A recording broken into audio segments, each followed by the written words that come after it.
G'day guys, welcome back to the Fon Supercoach YouTube channel. Today we are reviewing round 7, which as you can see was absolutely terrible for me. Somehow still going backwards at rank 50k. So yeah, I'm a donkey, but it is what it is. Probably some unfortunate things, some very unusual things happened to me this round, but the reality is I'm in this spot because I did not trade well enough out of my bad starting team. So let's get into it. I'm not going to be reviewing every game this week because as you get into upgrade season, I think it is less valuable to have the full picture of every game. It's much more valuable to just understand the targets and I guess your buy structure and all that sort of thing. So let's get into the team.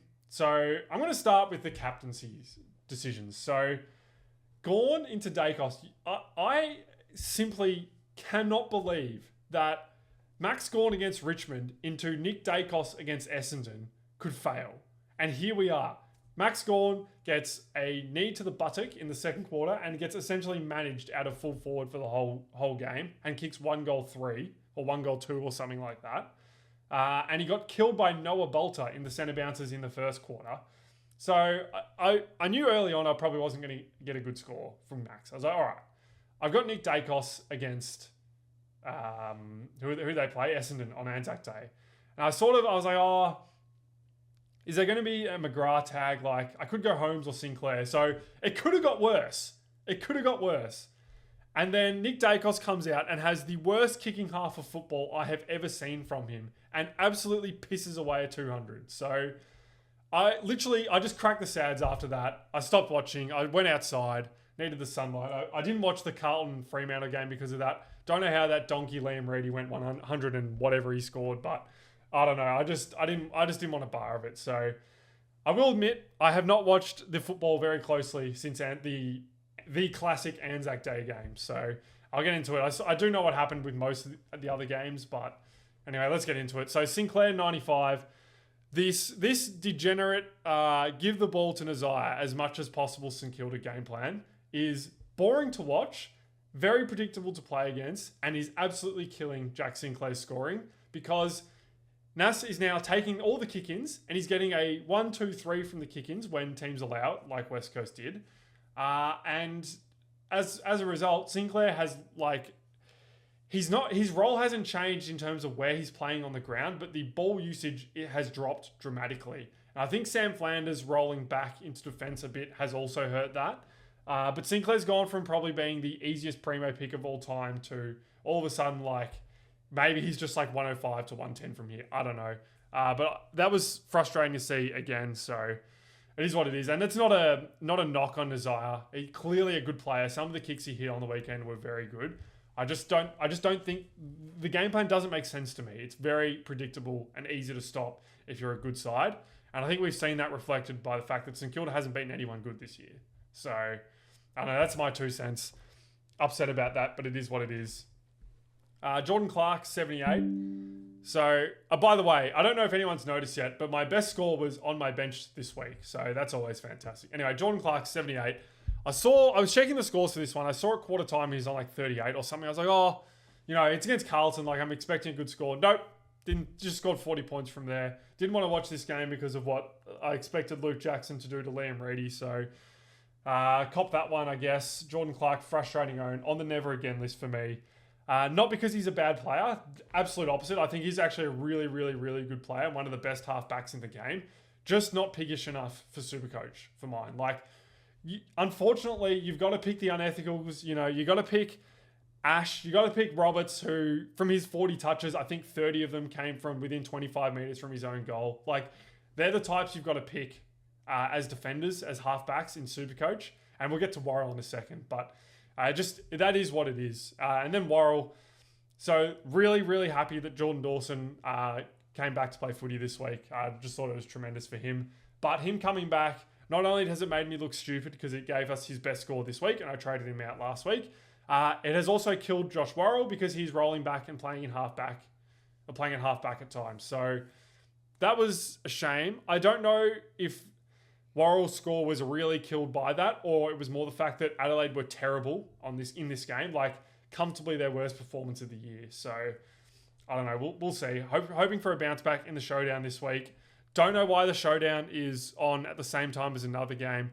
AFL fixturing has been a disaster this year, but I'll be watching the showdown. So looking forward to that one. Houston 116. He was genuinely good in this game and having some amazing kicks. So I've always said, I think Houston can be the solution to Collingwood's ball movement issues. I just don't know that they recognise that. So that's Dan Houston. He was all right. And then Jake's 70 or 69, whatever. Like, it was fine. The Dogs got belted. Jake's was pretty good. I don't know why he didn't have the role last week. This week he was more half back. Just didn't make sense to me. Flynn Perez managed, get out of here, Sam Mitchell. 2 games or 3 games. Come on now. And then Josh Lindsay against St Kilda. So I looped the 72 on for Perez, and I think I went a little bit too process driven here, where I've got a 70 from a rookie score on the bench that I can loop. I've just got to take that. And generally that's correct. But I think a rookie taking kick-ins against St Kilda playing halfback is, you just feel that unless you're getting an 85. And I got punished here. So that was 60 points lost there. Would have taken my score from very, very, very embarrassing to slightly less embarrassing. So unfortunate there, but it is what it is. And then Selwood, again, scores well in the good matchups. Genuinely good footballer here. So took the score, is what it is. Butters had the Mullen tag and was honestly tremendous. I thought he was very good. Mullen, not even looking at the football for half the game. Not looking at the ball at all. And I thought Zach Butters still beat him and was very good on the day. So, shout out to Zach Butters, tremendous player. Would love to have him at Melbourne next year, but it's probably unlikely. Douglas I spoke about. He will never kick that bad ever again, is what it is. This is why you want to hit your VCs, because the Cs are a nervy watch. Maybe I should have gone Pickett because of Heath in the ruck, but I just didn't expect it to pan out that way. And even the way it did pan out, if Gawn kicks 2 goals, there was a contested mark he should have taken in the goal square that Harvey Langford spoiled. That's 16 points right there, and all of a sudden I'm probably taking that. So, I mean, maybe I still would have gone for this. I don't know, but anyway, that's what happened. And then Sheasel, I think I didn't watch this game too closely, but it looked to me like the ball use just wasn't too good. Just moving my mic closer to me so you can hear me a bit better. So Sheasel still found plenty of the ball, just didn't use it that well. Holmes, 80, so I don't like this halfback role for Holmes. I don't know how long he's going to be there for. I would ideally not have to switch him to defense, because then I've already got 6 defenders. I know that's including Houston, but I think there's some really good downgrade options in the coming weeks, and that's kind of where I wanted to go. Holmes, I just prefer in the middle where he can get contested ball and he does more damage up the ground rather than just the junk in defense. And then Bruin was very good. Once again, I think there are a lot of people who are keen to move Bruin on. I am holding him for 1 more week at absolute minimum. I don't know who they've got this week. North at GMHBA. That should be a good matchup. So we will see with Bruin. Although I think his GMHBA games have been his worst so far. I mean, 110 against Freo, but the 47 and the 56 have come at GMHBA. So I don't know. It's a bad ground for wingers. Although Bruin was playing more in defense this week, which was kind of weird given their team. But I think Guthrie's pushing up the ground a little bit more. So yeah, not sure there. And then Farrow, I think, can actually go this week. So this was a good matchup. I know Brisbane next week is also a good matchup, but then GWS and Freo aren't. And for maybe 30K if he goes 74, with the scoring having dropped off in the last 2 weeks, despite having good matchups, I think this is a no from me. I think the reason for the scoring drop-off has been Zach Merritt. So if you went Farrow at 220K, you've been absolutely stitched up with Brad Scott moving Merritt all around the park. It just doesn't make sense. That has affected Farrow. Also, Roberts has just been guzzling up all the other kick-ins. So, that's been tough for Farrow. But I think I'm actually keen to move Farrow on this week. I don't think there'll be much more cash to be made here. I think he's made 100 and... What is this? 114. So he's made 140... Oh, it says up here. 140K, which is pretty good. Blamires, again, I thought was stiff to be dropped. I don't know why he's got Simpkin playing on the wing. And I will say that Tom Power was absolutely woeful this week, and Blamires may get a reprieve because of that. So, one I'm waiting for team sheets. If he misses again, the run's bad anyway. Ideally, he'd play one and then we can move him on, but yeah, I don't know. Maybe he's just one to move on anyway. Then Murdoch was just really inefficient in this game. Also, I didn't mention it, but talking about Sinclair. The arc in this game, rewinding play by 90 seconds, was unbelievably poor. And whoever thought that was a good idea is an absolute fool. But yeah, Murdoch was really good. Already made 150k. Absolutely holding for this Richmond-Melbourne GWS Collingwood Essendon run. And then maybe we flip him at round 13. I don't know. He's going to be a very, very, very fat cash cow. And then Grill was on like 50 at halftime and faded out of the game. Been doing that a bit. I think Grill can probably go now. I know West Coast Adelaide St Kilda Essendon is a really good fixture.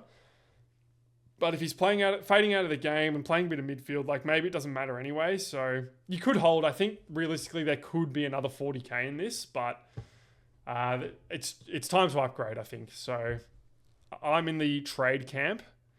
But I know others will not be, but we'll see. And then Anderson was really good, hit the scoreboard. Very nice. Watkins would prefer he never plays again. He's just a dead rookie in my mind, no matter what he scores. Although, what's the break even now? It's still crap. Whatever. Gorn spoke about. Don't want to touch on it again. McAndrew had like a heap of hitouts sharked. I know people will be keen to move McAndrew on as well. I'll talk about my trade plans going forward in a second. I'm holding this for at least the next two, for Port and Richmond, before like the North Hawthorn tough matchup before his bye. So that's my thoughts. It's not so much about cash here. It's about points on field. And I just don't see him dropping cash. Like, Port's a great matchup. Richmond's a fantastic matchup, particularly if no Nank. So I'm just going to hold this, I think, for at least two more. Petrarca, he was really good, to be honest. I wasn't expecting him to score that well in this game. But yeah, he was quite good. Had some shocking kicks at goal, so it could have been a much bigger score, but he looks extremely dangerous this year, so very happy for Christian. Pickett took mark of the year, I think. Just been tremendous this year. This was a no-brainer over Myers when I traded Myers in, to be honest. I won't do a trades video this week, but I will do a reflecting video. And I think the starting team was not so much the issue, it was the way I traded out of it. I made some very poor decisions. So keen to just sort of reflect on that and update the processes, because obviously I'm not in with a chance this year, but I think next year it looks like there's going to be no opening round and the season will start a week later. So that should mean less injuries and no early buys, which would be fantastic. So super keen for next year. But yeah, so happy to have Cozzy. He's just been tremendous this year. I just wasn't expecting him to cover the ground as well as he has. So yeah, just wrap for him. Been a joy to watch as a Melbourne supporter. Took Miller. I knew this was going to be a bad score, but I needed to upgrade, and the forwards were looking diabolical this week. And Todd Marshall laid out. I was saved by having Filippo come in, but yeah, I don't know. I did 20Ks, whatever. And then McInerney was fine until halftime, and then just really poor in the second half. Just had a bad game. So that is what it is. I still have the faith that he'll be a top 6 forward. Although it sounds like there will be some good DPP options coming through. So I don't know. Maybe going really hard on the forwards was poor this year. I just didn't. A lot of these really random role changes happened after the first round of DPP. Merritt's role started to be terrible. Holmes's role got switched back. I spoke about Merritt. I think there are some other ones as well. So yeah, maybe that was a bad idea. Given we know this could happen. So I don't know, but it is what it is. I'm not worried about McInerney. I'll put it that way. Flanders 83 was whatever. He had really low TOG this week. Not sure why that was, but yeah, I still think he's going to be close enough to a top 6 forward. Marshall, I need this guy playing games. He's missed, what is this, 3-4? He's missed 3 games now. So really annoying. Having this guy cashed up by now would be very handy for making upgrades and downgrades in the coming couple of weeks. But I just have to deal with this, which is annoying. I was out with illness, so should play this week. Mateus Filippo, 98, was really good. Hit the scoreboard. Lots of contested stuff. So yeah, was pretty happy with Filippo. Got a hold for another couple of weeks now. Expecting this Carlton matchup to be good. Not expecting the Gold Coast matchup to be good, but should get to 300k at the very least. And then has Richmond the week after. So we will see with that. And then Lombard, just had an almost game. He's had a lot of almost games. Just slow burning his way. Made 90k. I think he'll still make another 30 or 40k, so willing to hold there. You could cull him if you wanted to. Up to you. There's like this TIO run I kind of would like to get a hold of, but we will see. And then last but not least, Lachie Whitfield was tremendous after quarter time in this game. Pretty much scored all of his points then and was absolutely pigging at the end of the game. Another arc controversy in this game where it looked like they reviewed that goal that Lowe, I thought, clearly touched upon the replay, but they decided to tick it off. So not sure there. There was a really bad holding the ball miss as well later on in the game. So I think North fans would be rightfully feeling a little bit upset with how that happened, how that game played out. Right, so trades for me this week. Now, there are two major problems with my team at the moment, and it's no Bont, because Bont's coming down, and one Ruckman. So I don't know, just on Gawn, it sounded like he was being managed with them bringing Heath in, but Heath was also being rewarded for having good form in the twos. I'm expecting Melbourne to get smashed this week, and I think our teams we've selected have been too tall, and I think a team like Sydney is going to really expose that. So I have a feeling that Heath will play this week, but will not last beyond that. I'm hoping that the double ruck wears down Grundy, and then it gets dropped. So that's on my wish list. I'm not expecting Melbourne to come anywhere near Sydney this week, so that's a little bit concerning, but I need Grundy cheap because he's the ruck that I want, and he right now is absolutely spanking me. So 129 break even, may miss it, but like this run is not good. I know this says that he was Cherry was suspended for this game, so but like this is absolutely putting me to the sword. So I don't know. The ruck pig is back. Grundy's been tremendous. So annoyed that I didn't go here instead of Gawn. But what can you do? So what are we doing for trades this week? The ones I think can go, you could hold both of these, but I think these are the ones that are the most cashed up for mine. If Lemires isn't selected, I will trade him instead. But right now what I'm looking at is this. Rechko, how do I spell this? That'll do. And I got 515k, which is not ideal, which means I sort of need to go bargain basement diving. So let's go players I can afford. Let's sort by average. So I have no interest in Zach Bailey still. I don't know. I wasn't watching close enough to see the CBAs from this week, but I just can't imagine this role holding up. I have no interest in Shea Bolton either because, again, I spoke about it with Rankin. He's cashed in on a very bad opponent. And, like how can you pick this scoring? So I don't want anything to do with Shea Bolton. I could go Noah Anderson, but I think that is bad for my buys. 1, 2, 3, 4, 5. He would be 6. And I think he's also going to get cheaper with a potential tag this week. So if I want to go there, this is not the week. Horn Francis, I just have to fade, I think, for the rest of the season, which I don't love doing. Geez, Pendlebury was good on the weekend. Who else? I don't want Dogs players because of the bye. Same with Saints players. Like, there's no way I'm picking this. Which brings me to Josh Dunkley. I don't know how I feel about this. I really don't know how. Also, Parrish made 100k. Like, I can't. This is so silly. So silly. I'm trying to find, like, is there any other, like, absolute bargains? I think I'm just priced out of Lockie Ash. So, also, if Artie Jones plays this week, what I'll end up doing is this. Oops, I filtered by something stupid there. And then I will probably I'll probably look to get Ash in then. Ooh, I can't get Ash unless I trade Jake. So it won't be Ash that I'll bring in. It'll be a midfielder. Let's go on average. I still sort of want value. I'm betting against Oliver and Steele still. I just don't think this will hold. I think Neil is interesting. But like this, I mean, maybe this goes to McCluggage. What is McCluggage's price? McCluggage. Wow. Still super cheap.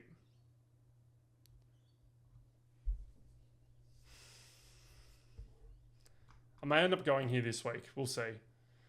He's playing a bit of wing time at the moment though, so... And forward time, which is a little bit weird. Could I do this? Newcomb's been very good this year.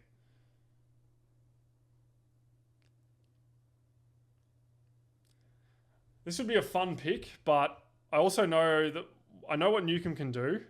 Stuff like this. I'm not doing that. I'm not doing that. Although that has tempted me. Dawson, my sweet prince. Like, is it Naz? So, what's my round 16 buy like? That's the other thing I gotta think. So, 1. Where are these guys? 2, 3, 4. Is that right? No, 5, because I got Holmes as well.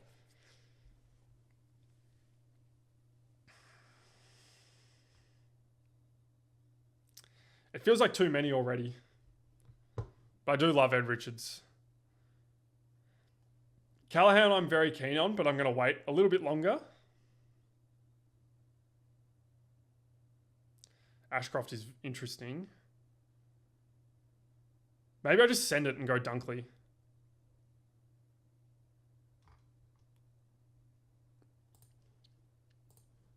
I carry 200k, but I'm going to need that next week to get Bont.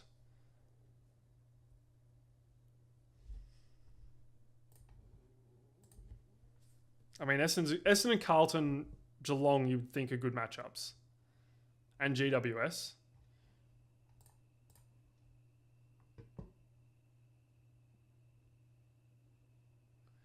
Like, he heats up when winter comes, and we're coming into winter now. I'm going to do this.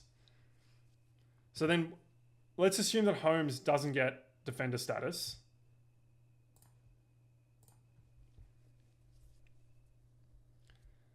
See, next week I could probably boost again and get like Ash Bont or Ash Callahan by going like Brune.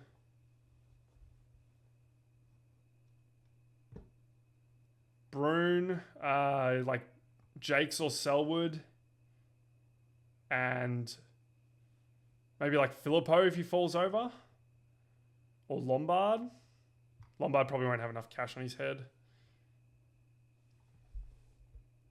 Interesting, because I will also be able to just go like Brune to Bond in one trade next week.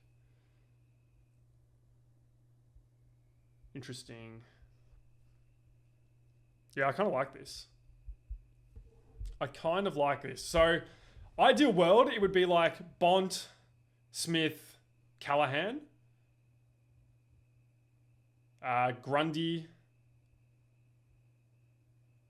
I need another one of these. Let's just do this for now. I'm not going to line up like this. So it would be Bont, Smith, Callahan. But I'm going to have to fade Smith. So it's going to be like Anderson maybe at the buys or Rowell. Trying to think who else. Maybe like a Merritt. Neil. Maybe Neil comes down. Heaney, another one. So lots of options there. I think what we want up here is Ash. And then maybe I can flick Houston to either Roberts, who I don't think will keep his role, or who are the other ones? Defenders. Obviously Nazaya. I think like I'm not going to be able to get Nas until after his buy, I think. Just the way my buys are. This run is so disgusting. I think he gets tagged this week. But the Gold Coast Richmond run is quite good. The run post buy, though, there's like a few tags in there. Like no tag, tag probably more effective, tag, tag, tag, tag, no tag, no tag, yeah. I think I just have to bet against this, which is going to be awful. Wilkie's going to drop off. I don't know when it'll happen, but it will happen. Roberts, I think Redmond coming back will affect him, but I don't know if it'll affect him enough. So maybe if he gets cheaper at some point, I look to go there again. I don't want Josh Dacos. Interesting. The defender's kind of weird this year. Because I think Luke Parker will regress to the mean as well, and I'm expecting Wilkie too, so I'm going to drop them out. 1, 2, 3, 4, 5, 6, and I think these three are going to be within striking distance of each other the whole year. Maybe my situation isn't that bad in defense. Gee, Blakey was... If you went Blakey last week, that was rough. Very rough.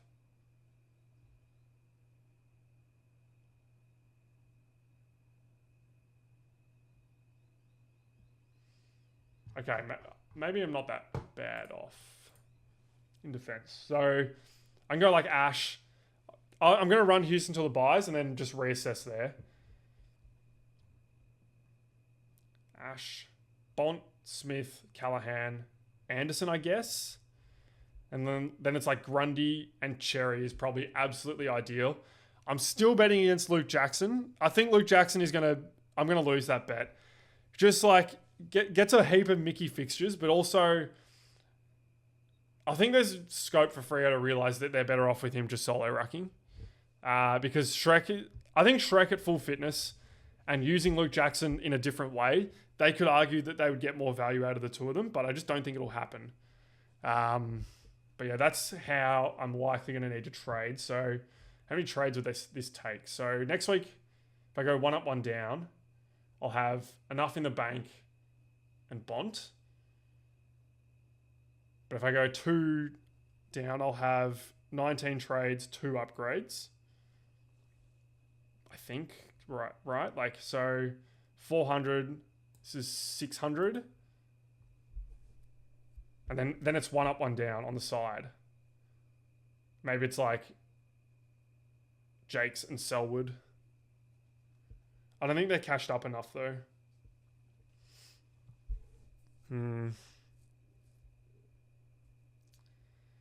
Interesting.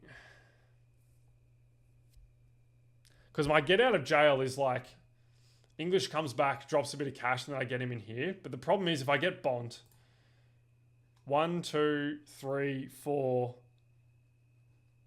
1, 2, 3, 4, 5. And then it's like English and Bont is 6 and 7. Which would mean I'd have to trade Flanders, undoubtedly. So the buys I want to target, this one heavily, the GWS Richmond one. Obviously there's no Richmond, but GWS definitely. This buy as well, but like, who can you even go on this buy? That's why like Newcomb is half interesting. And I guess this is why Luke Jackson is going to also put me to the sword. And then it's this one where it's like, no one from West Coast, but I've got McInerney. Merritt would be good if I can get him. I've got Dunkley this week. Maybe I can get another Brisbane, and then like maybe I can get Heaney at some point. Oh, Heaney's the other one that would be good. So yeah, I don't know. I'm going to go with this. I think I like where this leaves me. Hopefully Dunkley turns it around. He had a lot of off-season surgery, but he wasn't like off like legs. Like his fitness should still be good. So I'm going to go with that. So yeah, that's trades for this week and potentially next week planned out. If Artie Jones doesn't play, then I will just hold either Blamires if selected or one of Grill or Farrow. I'm not sure which one. Probably Grill. But we'll see. And then vice captains this week. I can't go Gorn. Sheasel into a tag, probably not. Who's Butters got? Oh, Butters. Okay, so it's Butters in the showdown. It has to be this. Does Holmes get tagged or does it go to Smith? I don't know. I can't go Sinclair because of this disgusting roll with Nazaya. Oh, is it Petrarca at People's first? I think I'm going to do... who's Melbourne play? No, because he's getting tagged. I think it's this. Just so bad. Like, to be fair, there aren't that many good captain's options this week. Like, I think you could consider Dacos. I don't think that's bad. I may end up going like Dacos into Butters or something like that. That could be good. I don't know what Dacos' history on Hawthorn is like when there's no Finn McGuinness. Like, it's not that good. I don't think Finn McGuinness played in this one. And McGuinness played this week, so they're going to have that lever. I'm not touching this. Okay, if you've got Jackson, I expect English to be back, but he's probably going to be not at his best. So that's a good pick, I think, for captaincy. Bont typically kills Fremantle, so that's another one that's probably good. Friday night, I really like Butters in this game. I think he's the only one I'm super into. Brisbane players, so if you got Neil for whatever reason, I think he's a good option. I don't have the faith in Dunkley yet, but we'll see. If there's any indication that McCluggage, by the way, is going to be fully healthy, maybe I just go like Bont, McCluggage, Callahan, and then one of Heaney, Smith, and Anderson. That could be interesting. We'll see. And I need 23rd. I don't think I'm going to be able to get a ruck in the 23rd, so I don't know. We'll see. No one in this game. I would avoid all premiums in this game, unless there's some indication of who Finn O'Sullivan tags. I think Nazaya...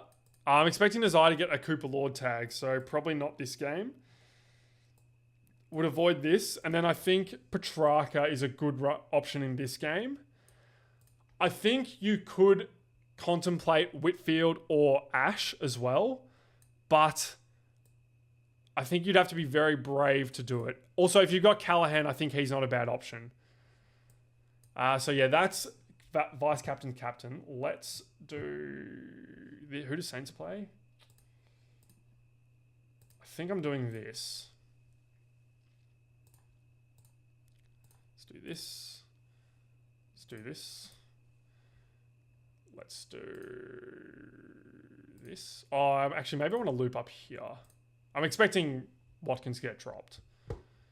So Rechko against West Coast is interesting. This, it won't be. So it's going to be something like this, I think. Maybe I prefer... I can't loop then. Okay, yeah. So we're going to do that. And then in defense... So I have to field Lindsay against...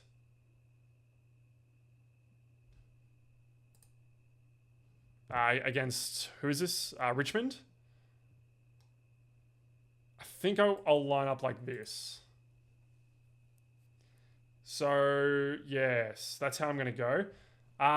If I'll just touch on some other upgrade targets. A lot of people, there's a lot of players at a high price. If your team can allow it, I think Nazaya is a good option this week. I don't think the Cooper Log tag is going to kill him by any stretch of the imagination. Who else could you go? Could I trade into this Sam Walsh instead of Dunkley? Moving a lot better in this game, I've heard. So that's another option. How much cheaper is Dunkley? It's like 70k, right? Yeah, I'm just going to run with Dunkley, I think. He's going to go on his Matt Rao run here. I just know it. I should be doing this by break even, actually. Let's do this.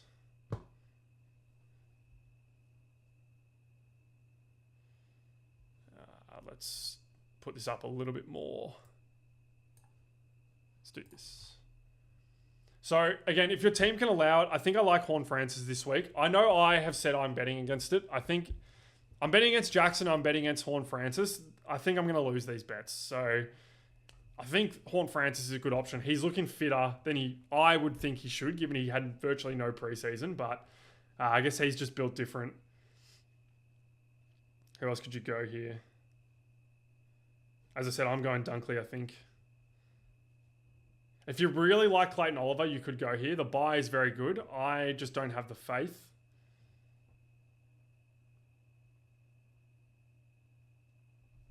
Heaney's too expensive. I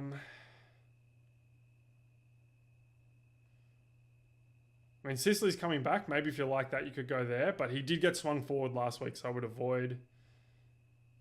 Dawson, if your team can allow it, I think is a good option this week as well. I know I flicked him, but I think I'm in the wrong there. Could go Blakey against Melbourne. Would expect him to fill up here.